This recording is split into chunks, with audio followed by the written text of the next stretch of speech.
Una delle new entry del Sassari Calcio Latte Dolce, Daniele Molino.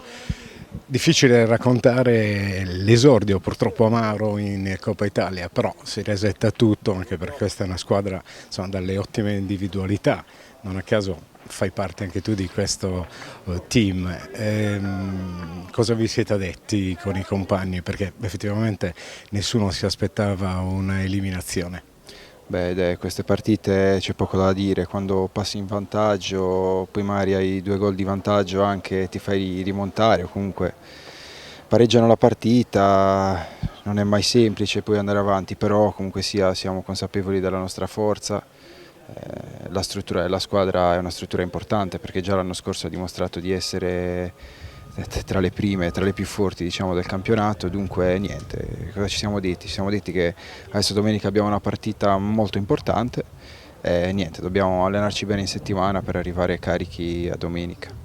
Una squadra che, ripeto, l'hai appena detto tu, parte da quello che è l'onda lunga dello scorso campionato e non sono attese di tifosi, sono proprio attese secondo me anche vostre, perché? Perché il vostro è un gruppo che dovrebbe far bene fino alla fine in questo campionato, che peraltro è livellato decisamente un po' verso l'alto. Abbiamo visto squadre che hanno costruito delle vere e proprie corazzate, però il calcio giocato è un'altra cosa. Sì, beh, partire da comunque una base solida e importante, come ho detto prima, con la squadra che avevano l'anno scorso loro qua a Latte Dolce, è molto semplice perché comunque era già un gruppo formato, un gruppo importante, un gruppo di bravi ragazzi soprattutto, che quella là penso sia la cosa principale.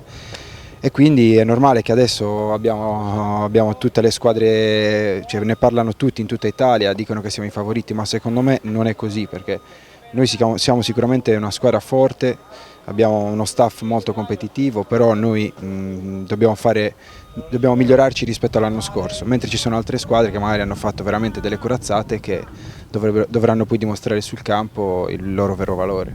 Quindi solo questione di tempo e di chimica. Esatto, solo questione di tempo, poi alla lunga si vedrà.